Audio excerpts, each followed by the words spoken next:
Assalamualaikum warahmatullahi wabarakatuh. Salam sejahtera buat kita semua. Salam, Om Swastiastu, Namo Buddhaya, salam kebajikan. Balik lagi di channel YouTube Afif Safi, pakar bola mengomentari sepak bola dengan kebahagiaan. Sebahagia kita menyaksikan Barcelona mengangkat Super Copa, membantai lawannya dengan skor 5-2 dengan 10 pemain. Sebahagia kita melihat Barcelona menang tipis tapi gol di menit berdarah di final Copa del Rey berhadapan dengan lawannya yang walaupun lawannya penuh kecurangan tapi keadilan dan kebenaran tetap akan datang. Ya, Barcelona menang dengan skor 3-2 dan sebahagia kita menantikan akan menyaksikan juga nanti laga semifinal antara Barcelona yang akan berhadapan dengan Internazionale. Seperti apa keseruan pertandingan yang akan berlaga nanti ya. Tapi sebelumnya gue mau ngucapin buat kalian terima kasih banyak yang udah sering nonton video gue, yang like, komen, dan subscribe channel YouTube gue. Terima kasih. Semoga semua dalam keadaan sehat walafiat. Yang lagi sakit diangkat penyakitnya, yang belum kerja segera mendapatkan pekerjaan, yang lagi di luar Indonesia ya semangat bekerja. Temannya masih nyangkut utang, semoga dibayar sama temennya. Karena gue seneng, gue happy. Ada satu komentar yang bilang ketika gue sebelum nonton video Bang Afif itu gue masih belum dapat pekerjaan, tapi beberapa kali gue nonton akhirnya gue dipanggil interview terus gue keterima kerja. Alhamdulillah, gue senang, gue ikut senang kalau kalian semakin sukses. Oke, hari ini gue akan bahas tentunya seputar Barcelona yang akan berhadapan dengan Inter Milan ya. Seperti yang sudah kita ketahui, 4 tim yang berada di semifinal Liga Champions ini adalah 4 tim yang sangat layak berada di semifinal, 4 tim yang layak untuk menjadi juara UCL. Tapi pertanyaannya adalah, siapakah tim yang paling layak untuk memenangkan dan mengangkat trofi Liga Champions di musim 2024-2025 ini? Oke, kita akan bedah tuh Barcelona yang akan berhadapan dengan Inter. Tapi kalau kita bahas sedikit aja dulu ya teman-teman. 4 tim ini background story-nya nih keren-keren menurut gua. Ya, dari awal Arsenal baru main aja kalah ya dari PSG, gol Dembele itu. Arsenal background story-nya adalah dia adalah tim yang belum pernah meraih Liga Champions, meraih satu trofi pun di Liga Champions. Dan Arsenal di Liga Inggris sekarang itu dikenal dengan tim yang sering jagain piala orang. Ya, jadi kadang di peringkat 1 ntar turun. Dia ngawal tim yang jadi juara IPL sampai juara ya. Jadi dia udah mengikhlaskan Liga Inggris walaupun ikhlas mulu. Gue nggak tahu Arsenal kenapa ikhlas mulu di Liga Inggris gitu. Karena emang Liverpool gawat juga ya. Transisi pergantian pelatih tidak terlalu terlihat ya, karena ngebut Liverpool. Arsenal belum pernah menjuarai satu trofi Liga Champions. Paris Saint-Germain, gue benci banget, sebenci-bencinya sama tim ini. Kenapa? Karena gue ngerasa Paris Saint-Germain ini OKB, orang kaya baru, jadi masih petantang-petenteng. Dan tim ini diisi oleh para pemain-pemain yang matre. Dembele di situ matre, nggak tahu terima kasih, matre. Terserah lo mau bilang profesional dari sudut pandang kontrak, dari sudut pandang profesionalisme, tapi dari segi fans, terutama gue sakit hati Dembele pindah. Sakit hatinya bukan gini, sakit hatinya bukan pas pindahnya ya. Dia pindah gue bodo amat gitu.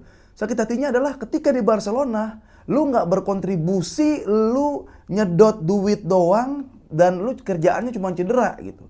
Bodo amat, lu mau jadi dapat Ballon d'Or kayak ntar di Paris Saint-Germain jadi top scorer, itu bodo amat. Yang bikin kesel adalah parasit.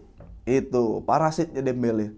Ada Donnarumma yang bahkan pas lawan Milan dijuluki dolar rumah, dilemparin duit dolar. Jadi gini menurut gua, kalau lu emang materialistis dan lu pengen nyari duit aja, pindah ke Arab aja. Pindah ke Arab itu udah duit semua. Nah, gua ngerasa lu ada sedikit apa ya, kayak masih nyari sesuatu gitu. Jadi kalau emang kalau pemain pindah ke Arab, itu udah bukan mau bertempur lagi di Eropa menjadi pemain terbaik, udah emang nyari duit, mengamankan masa tua gitu. Tapi kalau di Paris Saint-Germain itu kayak nge-cheat, tau gak lo? Kayak nge-cheat yang duit juga dapat, tapi di sisi lain masih mau bersaing gitu. Jadi istilahnya lu udah mau mengamankan masa tua, ya, lu mau mengamankan karir, bukan karir, mau mengamankan finansial, tapi di sisi lain lu juga masih kayak mau bersanding gitu sama top-top pemain top lainnya. Ya nggak masalah, cuma ya gue benci aja. Ya gitu, maksud gue kalau mau nikmatin duit udah pindahnya ke Arab. Toh duitnya juga dari Timur Tengah juga, si Paris Saint-Germain, ya. Jadi dia tuh orang yang masih mau bersaing tapi dia punya amunisi finansial yang gede, kayak ya udah gue nggak ngelihat kemurnian sepak bola dari situ.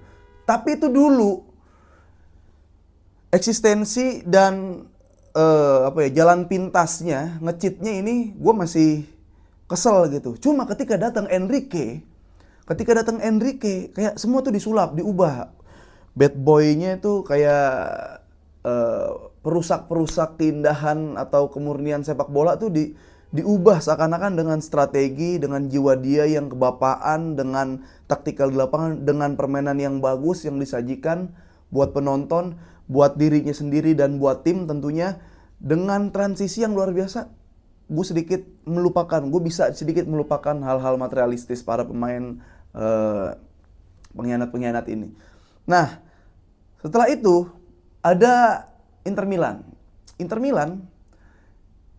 Milan gue juga, ya nggak apa-apa, dia juara Liga Champions juga nggak apa-apa gitu. Karena gue ngerasa udah belasan tahun, 15 atau 16 tahun Piala Liga Champions ini tidak mendarat ke tanah Italia.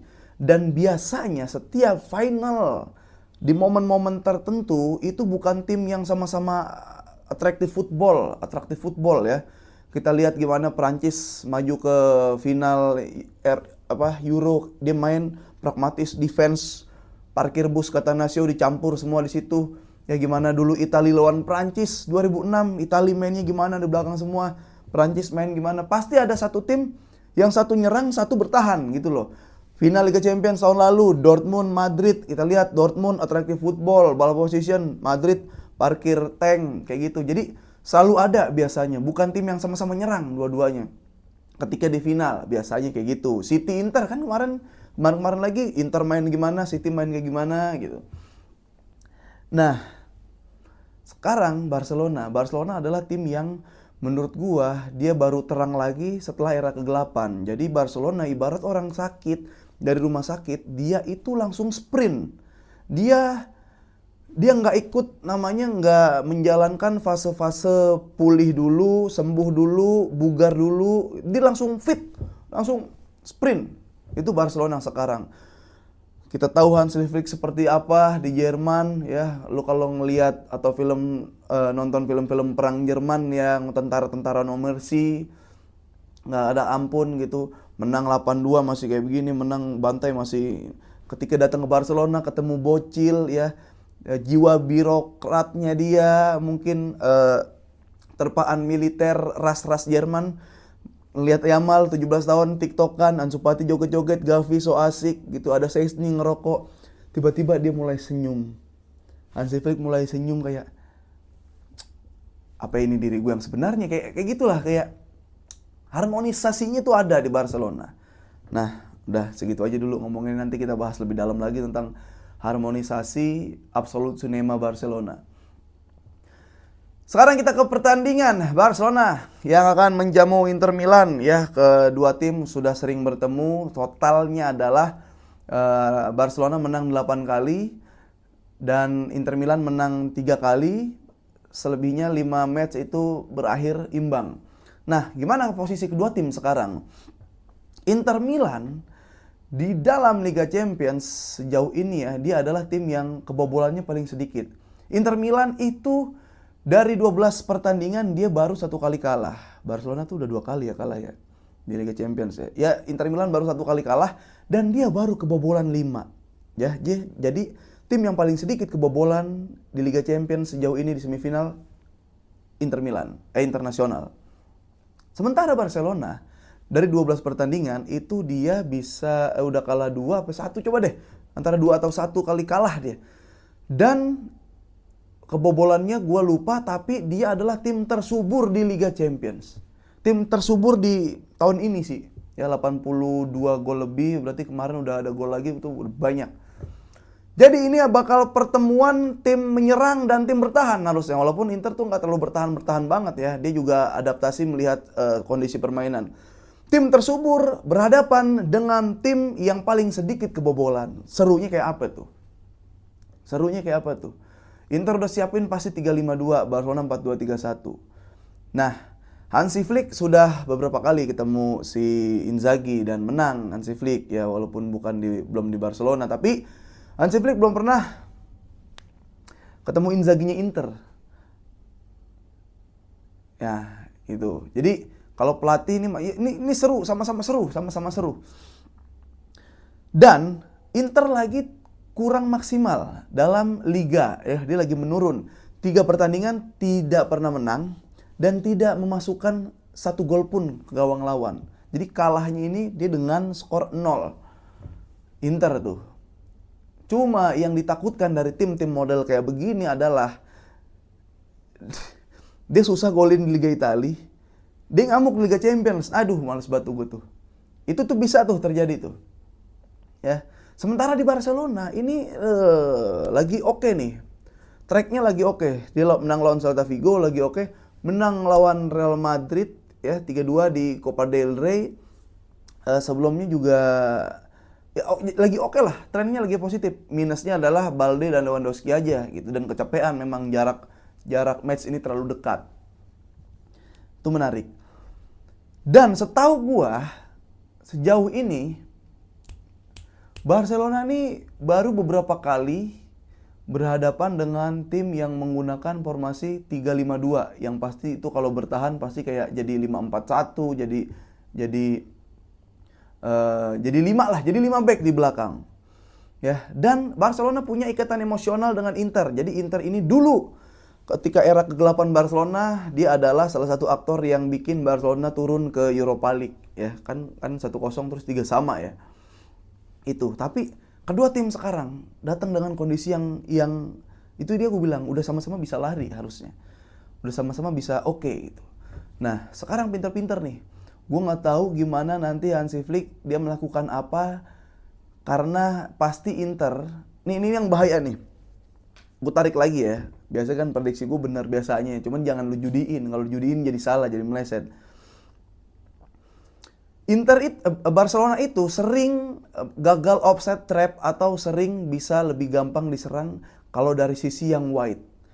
Ya, jadi pojok nih, entah dari wide left atau right-nya tuh dia lawan tuh punya sprinter. Kalau lu ingat, lu nonton lawan siapa? Bayern Munchen. Penyerang kiri kanan nih, sayap kiri kanannya, dia agak inverted dikit doang, invertednya nggak sampai tengah, seperempat dia inverted. Set, gelandang-gelandangnya entah Kimmich atau ya gelandang-gelandang Munchen lah. Apa yang dia lakukan?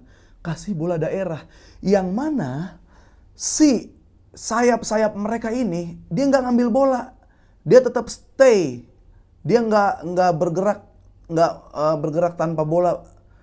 Siapa yang lari? Ini kiri kanannya bro, kiri kanannya lari. Alphonso lari, sebelah kanannya itu siapa ya?